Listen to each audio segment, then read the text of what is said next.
Here at Visitor Center for Aransas County, and it's July 31st, 2017. I've been saying the dates because someday, 100 years from now, somebody's going to look at that and say, wow, what a cool group of hardworking people. So, as you know, we've started a Sunday afternoon program. It's called Collector's Corner. It's usually the first Sunday, but we had two going for this culinary exhibit. So this week we're lucky enough to have Katy Jones-Gulsby, who I discovered driving down the street, and I just found out that several of my friends knew about her store and didn't tell me about it. That's okay, I don't hold grudges. And I could tell just by her sign that it was a different kind of antique thing going on here. And Katy grew up in Houston and around the world and studied fashion journalism in London, and then ended up at the University of Houston studying creative writing. And she's had jobs doing everything from creative writing to education to online selling of vintage items. And she and her husband moved here, what, 3 years ago? 2 years ago. 2 years ago. And in February of this year, she opened the store. I like her a lot. The bad thing is now I know she's competition, especially at Castaways, because we collect. She's there first thing. Many of the same things. So. She's there first thing. Yeah, start getting up.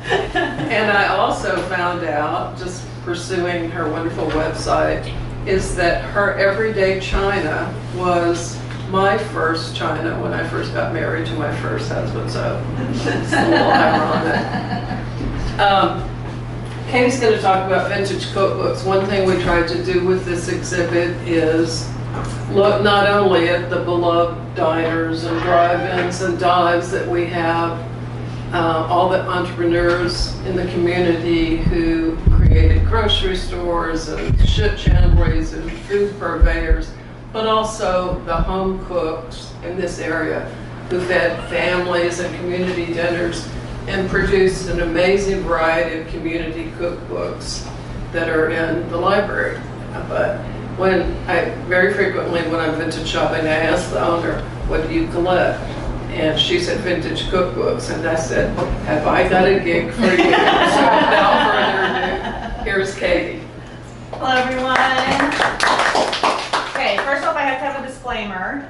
If you're here wanting to talk from an expert, from an antiquarian book collector, from someone who looks for books based on monetary value or condition, this is not going to be that talk, because as you can see, some of my collection is literally coming apart at the seams.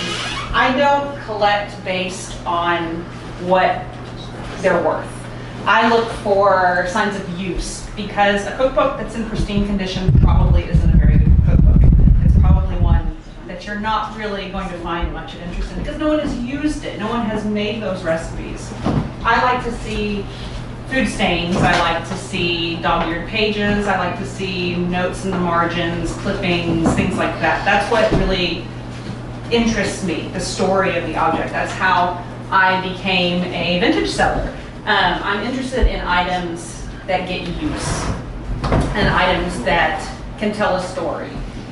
So my love of historical cooking and food preparation can probably be traced to reading the Little House books when I was a kid. Laura Ingalls Wilder was amazing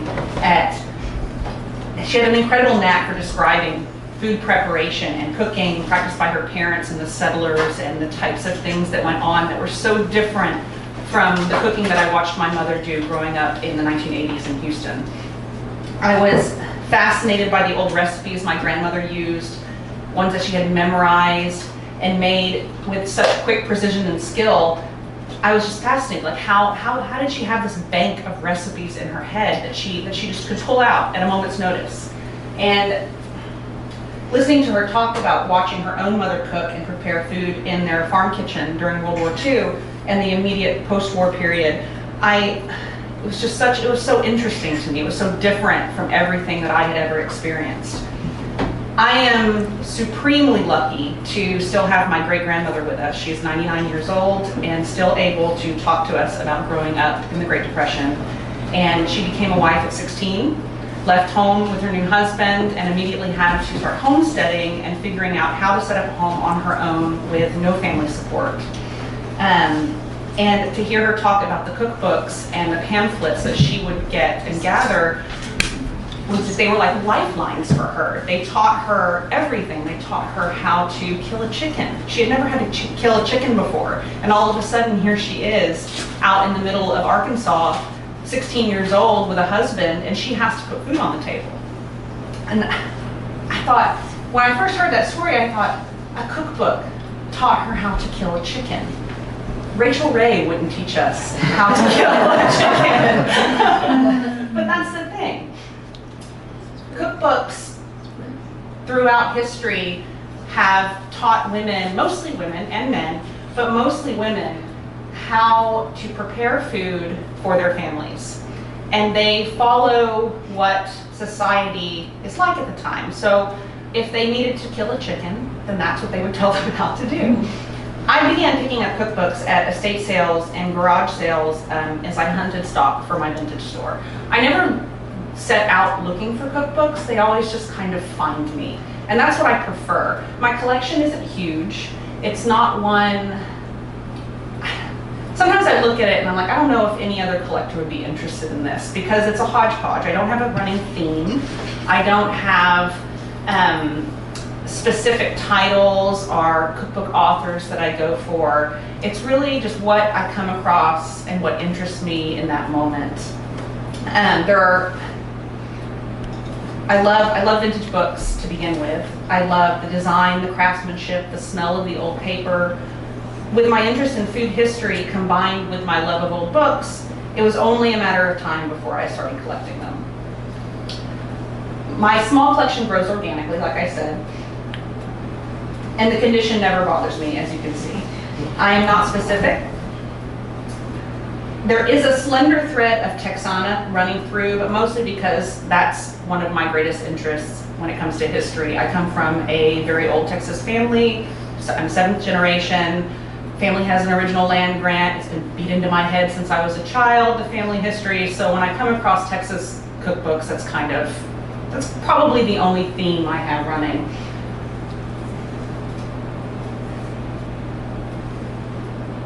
Okay, where am I? Sorry. This is the first time I've had to give a talk like this with a Kindle, and it's a little different. So what I have here is a mix. I picked the ones that I'm the most interested in, and I picked the ones that I've actually cooked things from. I do have some in my collection, like I said, that are perhaps a little bit nicer, would look prettier on a shelf, are more for aesthetics, but these are the ones that I think tell stories. They're not rare.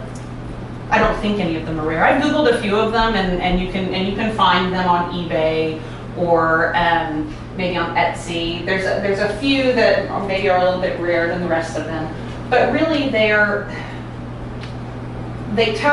show a snapshot of communities and of women in these communities at these certain times, and they range anywhere. This one is 1929, and I think they go up to the late 50s, early 60s. And I will back up a bit and say that the one type of cookbook that I look for, that I want to find terribly badly, and I've never come across, are those written by African American cooks in the pre-World War II era. They are the rarest and the most collectible. If you ever come across one at an estate sale, snap it up, because they are so rare. But they are out there, and they're incredible.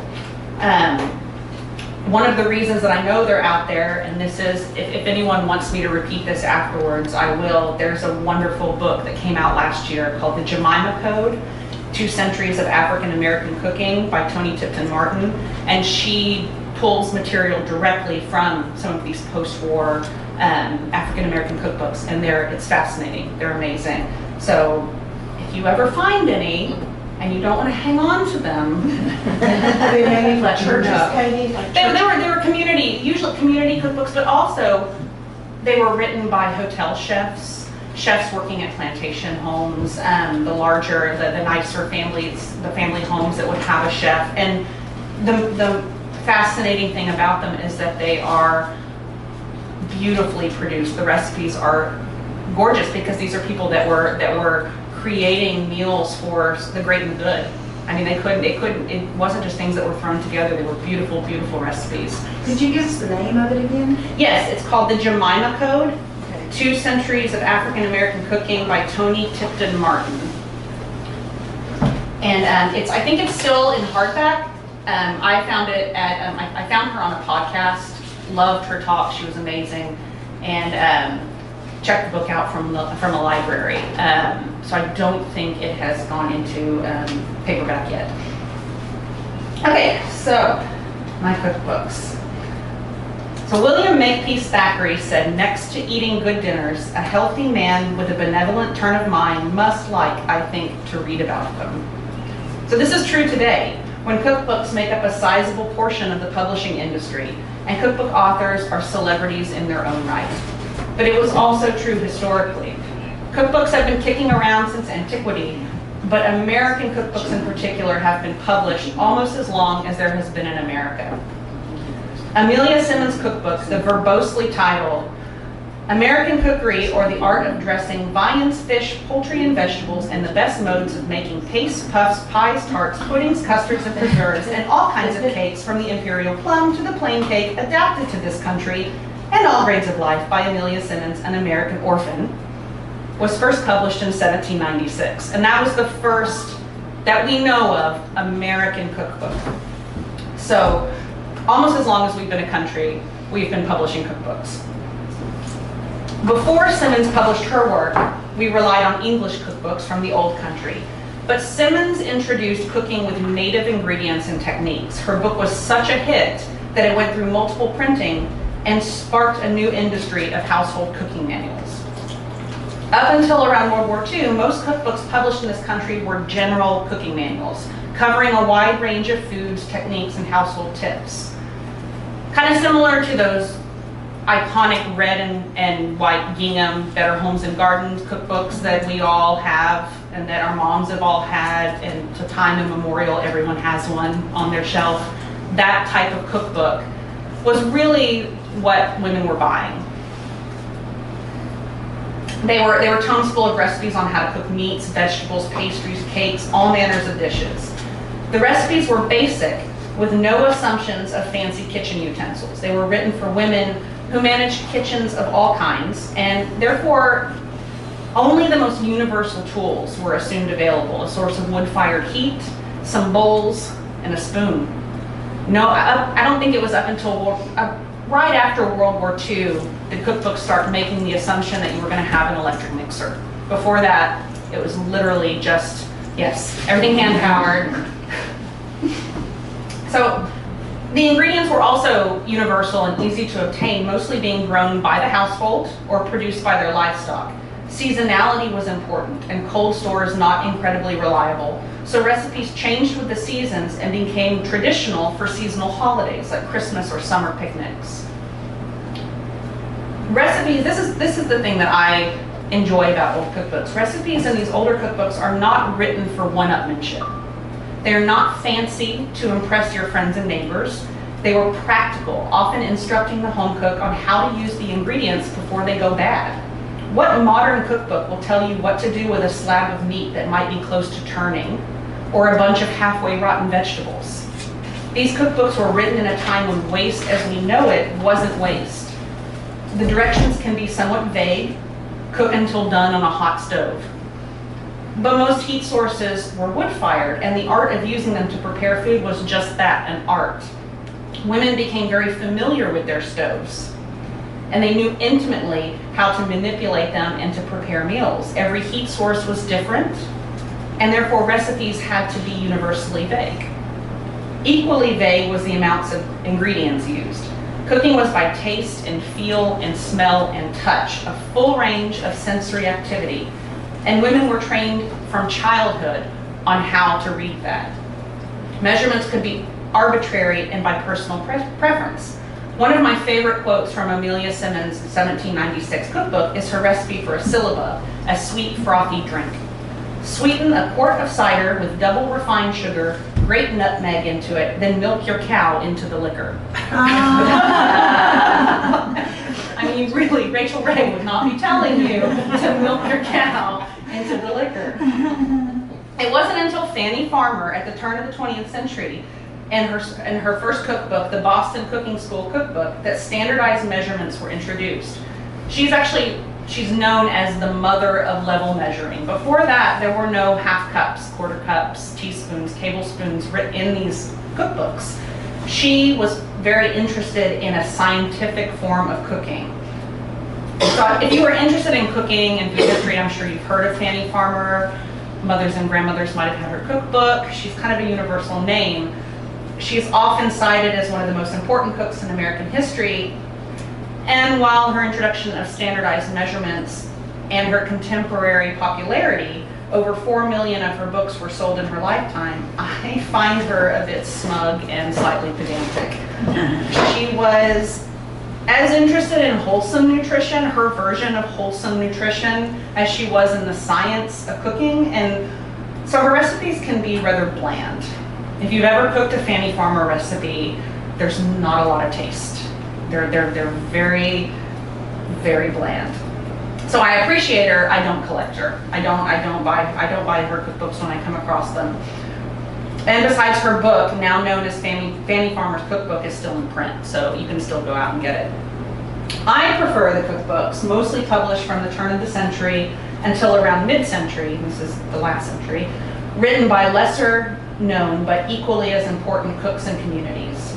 The dawn of global travel being available not just to the ultra-rich and the influx of immigrants into America in the first half of the 20th century created an incredible diaspora of food and taste and spice. The traditional American and English ingredients are still here in these cookbooks. There are ones that jump from cookbook to cookbook, barbecue, apple pie, recipes that we consider very American. But they are mixed in with radical new ideas and ingredients and cultures. So one of my favorite types of cookbooks is the community cookbook. Local charity cookbooks will often have an ethnic bent reflecting the demographics of a region. Recipes are often a little more flavorful and interesting than the kitchen Bibles previously popular. So the community cookbooks popular in the 40s and 50s, and the two that I brought, I think, are both published in 1952. They're fascinating to look at. They present a snapshot of a community and what was important to them. And this is where you can get very close to why historians continually use cookbooks as part of their historical record. You can really get a sense of what was important to a community by reading these community cookbooks. You can figure out what crops were seasonal in the really early ones. You can figure out what holidays were important to them by what recipes they're introducing. Often you'll get a recipe that's just called Christmas cookies or Hanukkah cookies, or you get a sense of the demographics of the community. I find this one really fascinating. It doesn't look like much. In fact, it's in really terrible condition. But it's from the United Lutheran Ladies' Aid of Grand Forks, North Dakota. And I came across this in a thrift store, maybe Castaways, I don't know, maybe. But it's got all the apple pies and the puddings and the barbecue and the sponge cakes and all of the recipes that you would expect in a church cookbook. But there's also a chapter in the back of Scandinavian delicacies, and there are Scandinavian recipes kind of sprinkled throughout, which makes sense, the community in North Dakota. But the thing that I find fascinating is that it's an urban cookbook. It's the United Lutheran Church in Grand Forks, which is a beautiful Art Deco church that was built in the 30s. In this cookbook, built in 1952, are multiple Chinese food recipes. And chop suey, chow mein, they're not terribly authentic. But just the fact that they're in here means that this community was interested in what was probably a Chinese community in North Dakota that were probably running Americanized Chinese restaurants. And I find that fascinating. They were interested enough in the food and in this community that they put those recipes in their little church cookbook. And that's not really a picture of 1952 North Dakota that we would think, that we hear much about. This was a community that was conversing with each other and moving back and forth through in their societies. And I find that fascinating just in this little cookbook. So on the other end of the spectrum is this cookbook from the Lighthouse Electric Cooperative in Floydada, Texas, which is a rural community in the Panhandle. So it's from the same year, it's from 1952, but it paints a really different picture. The recipes are more homogeneous, though no less interesting. I love cookbooks like this because the recipes are almost guaranteed to be older than the cookbook. If you get a community cookbook from somewhere isolated and rural, like Floydada probably was in 1952, then these are going to be recipes that were passed down from grandmothers, from mothers, through the generations. And you can really see that in these recipes. They seem, if you're familiar with historical cookbooks, you can see that. You can say, oh my gosh, that's not a 1952 recipe, that's like an 1880 recipe. There is a nod towards Mexico, like you would expect in a Texas cookbook, but even those recipes are filtered through the lens of a majority white rural community. It shows a continuation of ingredients and ideas and traditions with little influence from the outside world. Even though my family isn't from this area, we're from East Texas, these are the sorts of recipes that my family cooks. The last names of the contributors are all English and Scotch-Irish names. I come from a Scotch-Irish family, and I recognize this. This is like my family history, and I find that comforting. This is the type of food that I grew up eating. I recognize some of them. Mrs. David S. Batty's recipe for rich giblet gravy is identical to the gravy I look forward to every Thanksgiving, and which no one but my grandmother can make properly. It's word for word. I even called my grandma and was like, is this your recipe? She said, yes, that's exactly how I make it.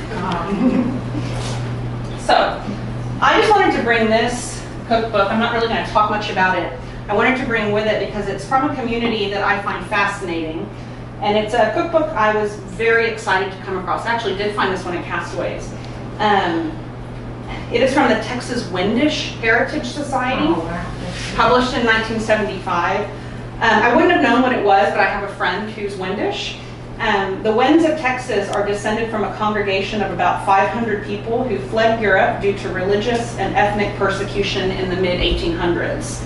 This is just a little sidebar to say if you are in any way interested in small ethnic communities in Texas, the Texas Hill Country, the painted churches in the Texas Hill Country, look them up. They're fascinating. This is a really, really cool. I was very excited to find this one.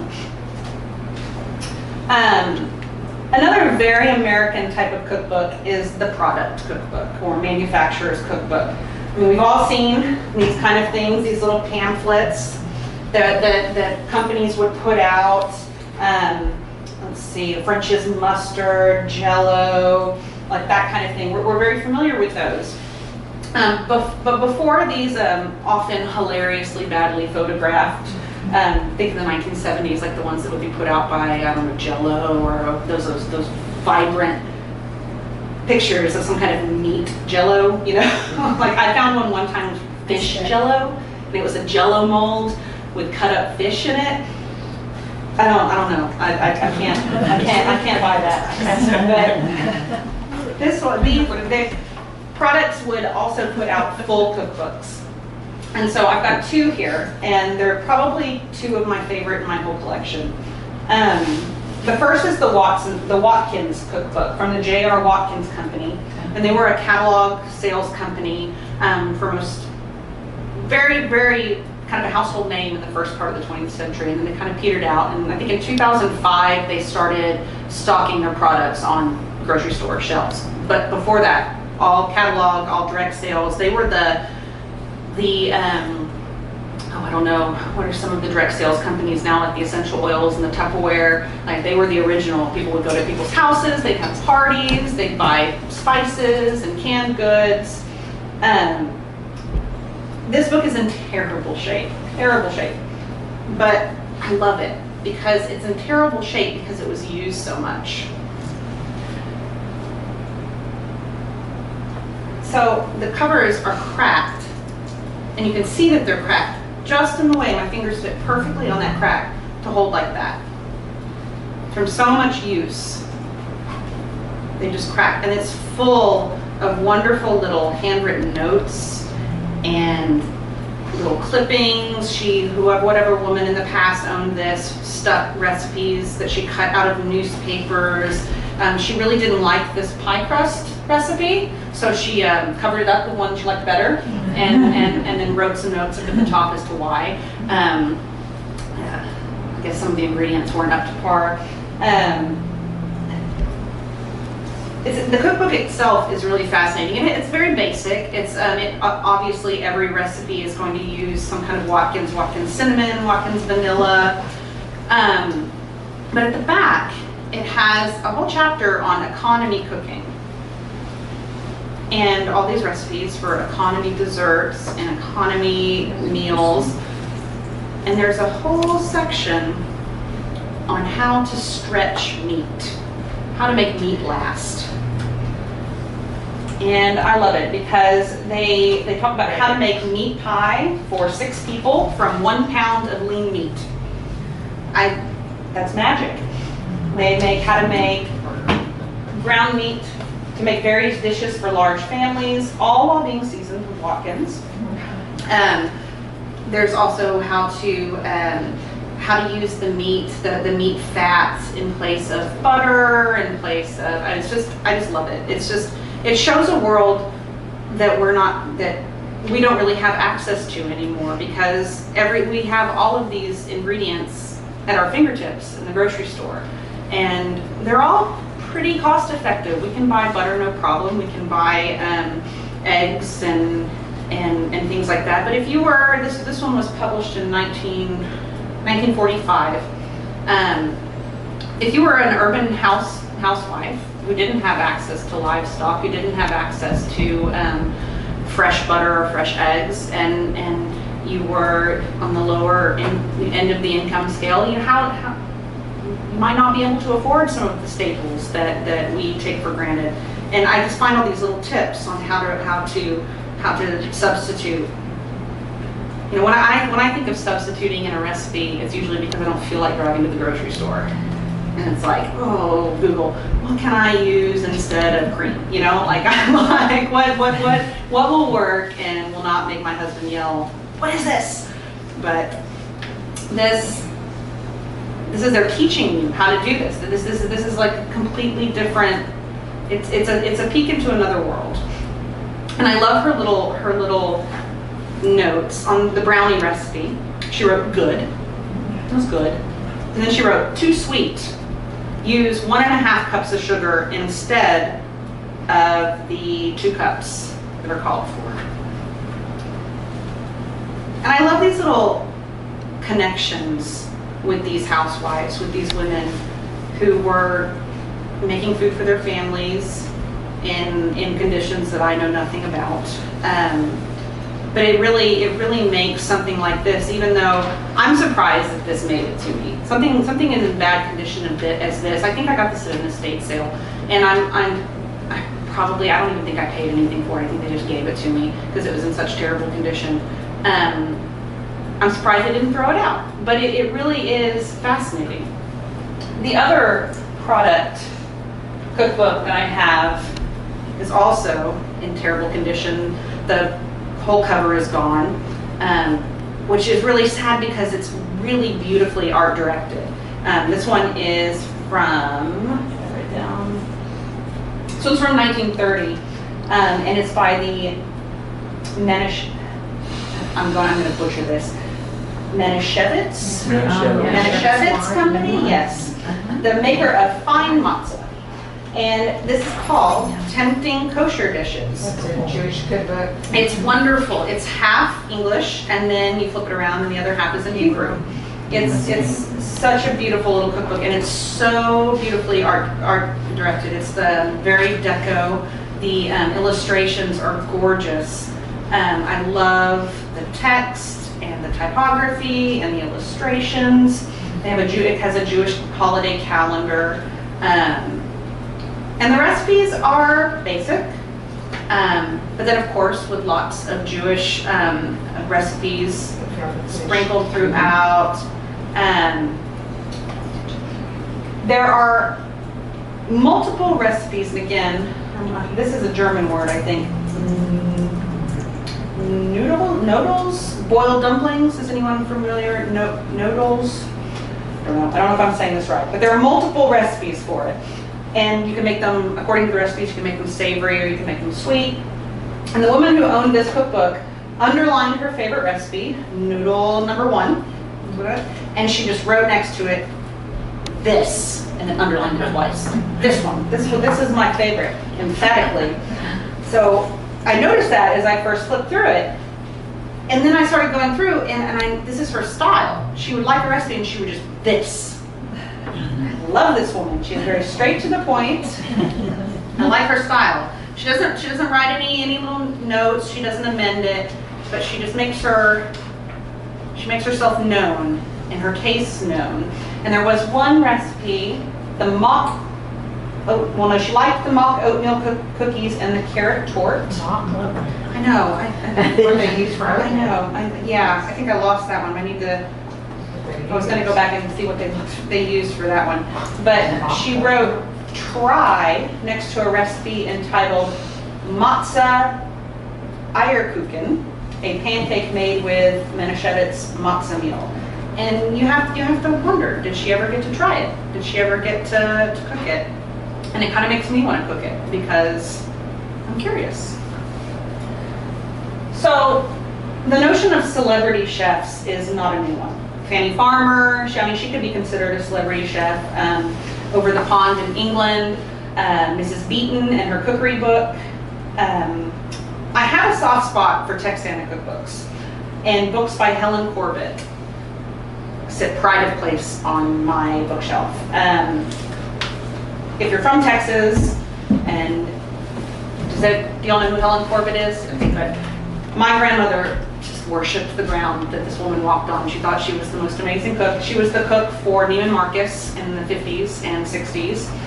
She was the director of food services for Neiman Marcus. And before that, she worked at the Driscoll Hotel in Austin and the Houston Country Club. She was originally from New York, but she came here in the 20s or 30s and has just been the grande dame of Texas cooking ever since. Her books are incredible. They're so fun. They're wonderful for parties and for gatherings. I have two. I have her first one, Helen Corbett's cookbook, and then I have Helen Corbett's Cooking for Company. And she was from New York, but I swear she made it to Texas as quickly as she could because she's so funny. I read her and I hear my grandmother because her anecdotes about working in Neiman Marcus, her first cookbook has this lovely little illustration of all these different men. And it just says, to the men in my life. And it's just all these little funny little guys. In like 1957, she was a very interesting woman.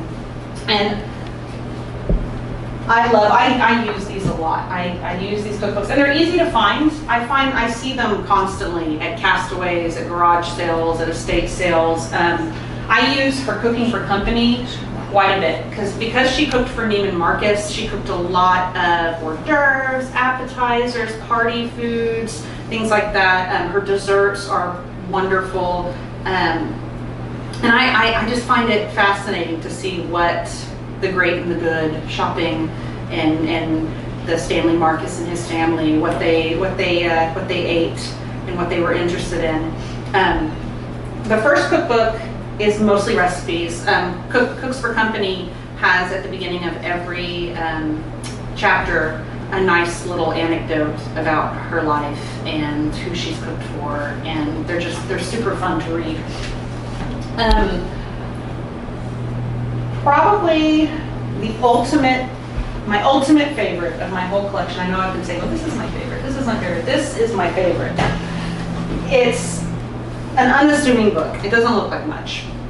The Modernistic Recipe Menu Book by the DeBoff Homemakers Cooking School, published in 1929. So Jessie Marie DeBoff was a syndicated food columnist from Chicago, and she was a household name in the 1930s through the 1960s. She was as much a celebrity chef as Rachel Ray or Emerald are today. Newspapers in which her column was syndicated would sponsor vaudevillian cooking shows, much like our beloved television cooking shows. A full kitchen would be set up on a stage, and Jessie, beautifully turned out in a fashionable outfit, hat, and sometimes furs, would burst from the wings waving a sifter and calling yo-ho.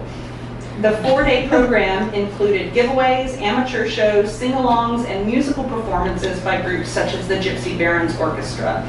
So it's like the cooking variety shows that we all watch on television now. I love this cookbook because of its format. Instead of being arranged by food type and with recipes in sections like meat, desserts, appetizers, and so on, this is arranged by menu. There are 3 sections: everyday menus, entertaining, and miscellaneous. And I think this one, out of all of my collection, you can really learn a lot about society from these menus. How they structured meal times, how socializing fit into food consumption, and most interestingly, the varied situations involving food that they found important. The miscellaneous section includes portions on outdoor cooking, meatless menus, invalid cookery, reducing or weight loss menus, and a constipation diet. It's all very practical. But my favorite section of the menus is the refrigerator menus. Mechanical refrigerators were a novelty in 1929, and people threw refrigerator parties where all courses would be kept chilled and ready in the fridge. It was a status symbol and one to be celebrated. The section includes menus for entertaining and also everyday menus, all centered around the refrigerator. Here is a menu for the refrigerator. The first course is jellied chicken and egg salad, then orange honey biscuits, move on to baked Alaska with meringue, and finish with a bracing hot tea, as DeBoff always recommends that one item, even in the refrigerator menu, should be warm. But the icing on the cake with this cookbook was the ephemera that I found tucked away in its pages. Newspaper clippings of articles and recipes, handwritten menus, and recipe notations.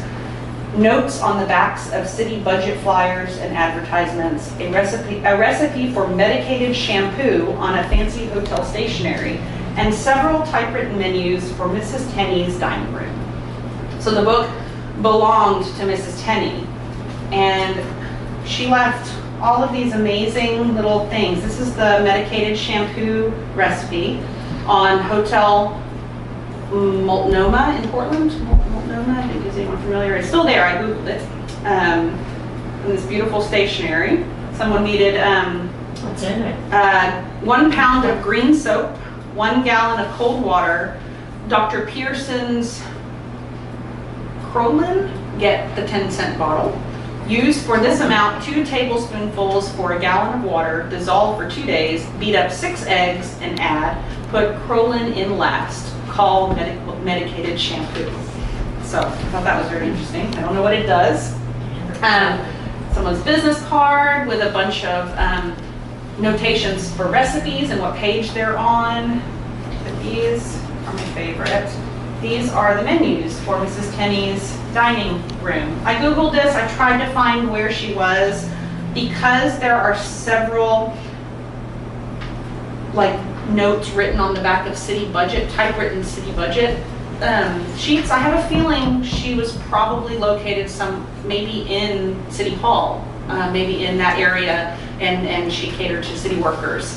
But they're so fascinating. So this was published in 1929. The name on the front, her name that she wrote November 1933. So she was definitely active in the early 30s. And so one of her lunch menus has, what was it? So on this one, this is very nice. On Sunday, December 2nd, 1934, they had minced oyster soup, roast goose with applesauce or steak, mashed potatoes, and creamed cauliflower. So this was their evening meal, and it cost 50 cents. And for their lunch menu on Saturday, November 10th, 1934, you could get the full meal with drinks included for 50 cents. You could get a shortened version with drinks included for 35 cents. I mean, they're just so fascinating. And she wrote all these wonderful little recipes on the back. This is for Claudia's Angel Cake. And just all these little fun. I just love that. I love finding things like this in the pages. It just, the idea that she must have used this book to plan her menus. She left all of this stuff in. So when I'm looking for vintage cookbooks for my collection, I keep several factors in mind. I am drawn to graphic design and illustrations, so that's kind of the first thing that catches my eye, like the cover or the typography. But really anything goes. Condition-wise, I'm not a stickler for condition. I have no theme. Good cookbooks can be read like a novel or a history book. The recipes and anecdotes and accompanying bits and bobs create a narrative of a time and a place. Food has always been central to our humanity as sustenance, as entertainment, as an art. Our current food-obsessed world of cooking blogs and television shows and celebrity chefs is nothing new. We've always been fascinated by the stories food can tell. Clifton Fadiman, an American intellectual, once said, "A good book about food informs us of matters with which we are to be concerned all of our lives. Sight and hearing lose their edge. The muscles soften. Even the most gallant of our glands at last surrenders. But the palate may persist in glory almost to the very end." Thank you all. I brought a few others. If you want to come up and look, there's this one's really fun. This is Venus in the Kitchen, our Love's Cookery book, which is a collection, a 1950s collection of aphrodisiac recipes collected throughout history. And I marked the most interesting one, pie of bull's testicles. And then this one is Blue Ribbon Recipes, County Fair winners. I love this one. I use this one quite a bit. It just has just the basic, really good old-fashioned recipes that are really fun to make. And then if you're interested in food history, if you are interested in the preparation, the heritage ways of preparing, this is a book that I would recommend trying to get your hands on. It's out of print in America, but it's continually in print in Britain. It's Food in England by Dorothy Hartley. It was originally published in the 50s. It's remained in print in England ever since. She was a fascinating character. She was a social historian who traveled across England researching food and heritage preparations. The book is beautiful, lots of wonderful illustrations, but it's like everything you could ever think about how to prepare meat, fuels and fireplaces, poultry, eggs, medieval food, seaweeds, fungi, Elizabethan households, salting, drying, and preserving. I mean, it's just fascinating. And she was very funny and humorous, and it reads like a novel. And so if you can get your hand, I ordered it off that half.com, the used book website. Food in England, the complete guide to the food that makes us who we are. And it has a lot to do, I mean, you can see correlations between it and how we prepare our own food and how our grandparents and ancestors prepared their food. So if anyone wants to look at these and flip through them, you're more than welcome to. Is there any questions? No? Okay. But I guess, what's your favorite ethnic? What's my favorite? Oh gosh, that's hard. Well, I wouldn't be a very good text if I didn't say I love Mexican food. You haven't said anything about Julia Child? I like Julia Child. I just think she's out there. She's everyone you find information on her. Her books are still in print. It's easy to find her cookbooks anywhere. A vintage copy of them are fun. I have a few, but she's kind of like Fanny Farmer with me. I find she's definitely a lot funnier and a lot spicier than Fanny Farmer. But I feel like I prefer to find the ones that maybe aren't as well known. And just for those of you who haven't had a chance to see the exhibit, we have all of Aransas County's community Yes, I'm so cookbooks jealous in of here. We have a couple of African American cookbooks. Louise O'Connor from the O'Connor Ranch family wrote a wonderful cookbook that's in there, and you're welcome to look at those the rest of the afternoon or come back next weekend. If you have a question, Kate. Oh, I have a question, but I was just going to say, one of the ones I noticed in my mom's and grandma's was from the appliances. Yes. So when you buy a new Yes, and that's definitely part of the blender products and and oven. Yes, and that went all the way up until probably the 70s or 80s. I come across a lot when microwaves first came out, like Kenmore and all of them were putting out microwave cookbooks. And Well, you'd have a cookbook that came with it. yes, oh yes, yeah. There's a really great, again, it's kind of UK. For some reason, I'm able to find really interesting food history programs and books about the UK. Not so much about American food. It's really starting to pick up, like that book I talked about with the African American. But there's a wonderful documentary. It's kind of based around food in England, but they kind of go further and more modern times, and they talk about that. They talk about when refrigerators were put out. Like I said, they would come with cookbooks and how to throw a refrigerator party and things like that. But yeah. I know you're not going to go to Sears now and buy a oven and a blender. But everything's so specialized now. Everything's so, you buy a cookbook for Vietnamese cuisine, or you buy a cookbook for, you have one that's such 30 days. Yes, right. And it's so easy now. I don't know when the last time I bought a cookbook was. I go online and do You brought our cookbook. yes! No, I definitely want to see This is the one I used all the time. Which one is it? It's falling apart. Oh, that's the best one. Oh, yes. Oh, yes. Remember that one? Yes, I do. Was that actually yours? Oh, how wonderful. It's the Betty Crocker's cookbook for boys and girls. Oh, yeah. I love the illustrations in these Don't you old and love proper that? ones. I really do. They're And so each wonderful. kid would say something and, Oh, you these know, are about the amazing. meal, and it was. We're gonna have to find this for That's my an awesome daughter. book. Oh my gosh. There was This is the something Imperial I Sugar haven't one. seen. Imperial Oh, Sugar one for of that these like we see one. today. Great one. Isn't that awesome? Yes, Love that. and I have a similar It's one to that, just a little bit larger than it's a black. Right. They would do It's regular, yeah. pray to the saints to get your something right, and they would say. It's a really cool book. Oh, this is so And that's the one I still go back to. Which I don't do very often anymore. That was caught my eye anyway, just the graphics. Oh, what a cool book. I do have a favorite, but I didn't know very well. Well, yeah, she's so. But more from. I appreciate her, but it is. I've tried to cook because when I get a cookbook, I try to cook a couple of the recipes, and every time I do, I'm just like, this is really good. Yeah. I've got a little that Yes, that's the one I brought. That was her first. This one was her first one that she came out. Yeah. Oh, I love her. I know. She's wonderful.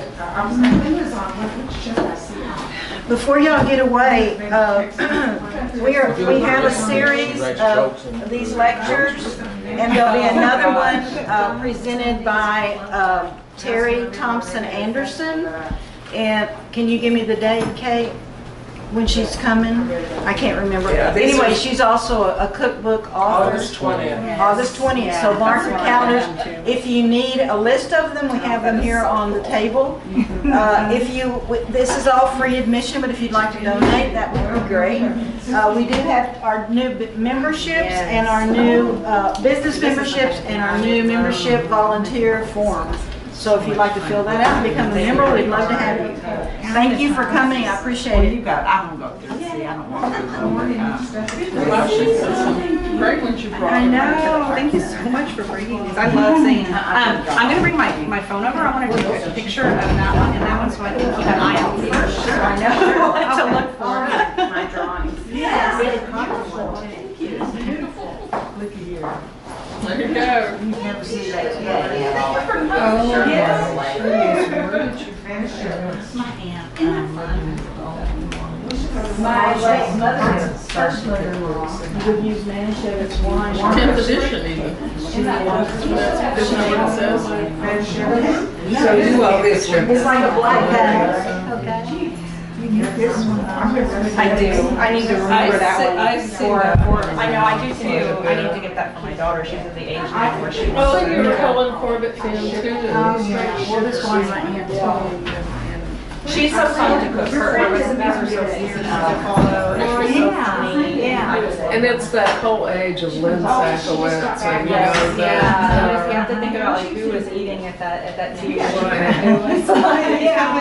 I follow a wonderful account on Instagram, and it's someone in the Marcus family who is continually posting family snapshots of Stanley Marcus and from like the 30s up. And it's so fascinating. And they're everybody. It's like they hung out with everybody. Every big name. Girl named Renee. It's all these snapshots of family barbecues. It's actually over to Kennedy. There's a. I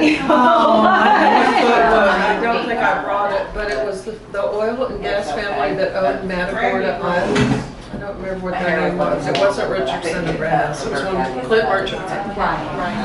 And they had. Yeah, Murchison, and they had cooks out there, and then later they bought an island in Mexico, and then they bought an island in the Bahamas. And it has the same thing. It has all of their cooks' recipes. And See, those are the rich kind and of fatty. I would love to come across. I'm always anywhere we go. We were just traveling up through all the small Texas towns. I always make my husband pull over. Oh, there's a grocery store. I gotta go look for cookies. Or I gotta go in and look and see what's there. Oh, yeah. I love to see the local areas. And yours are passed down for generations, so that's Then you have mommy likes that you Yeah, want. that mine. Well, I waited till I could get home to video picture this I morning. had a home name, my best friend, Mine doesn't look that long. I have. Oh, yeah. on record. Yeah. Well, the Texas-Maine connection is pretty strong. You know, they've been from the Bushes to everybody else. I used to work for Charles Butt, and he has a big house in Maine. Oh, yeah. But it just wanted to get But off, I'm really sure. these are probably better with fresh lobster.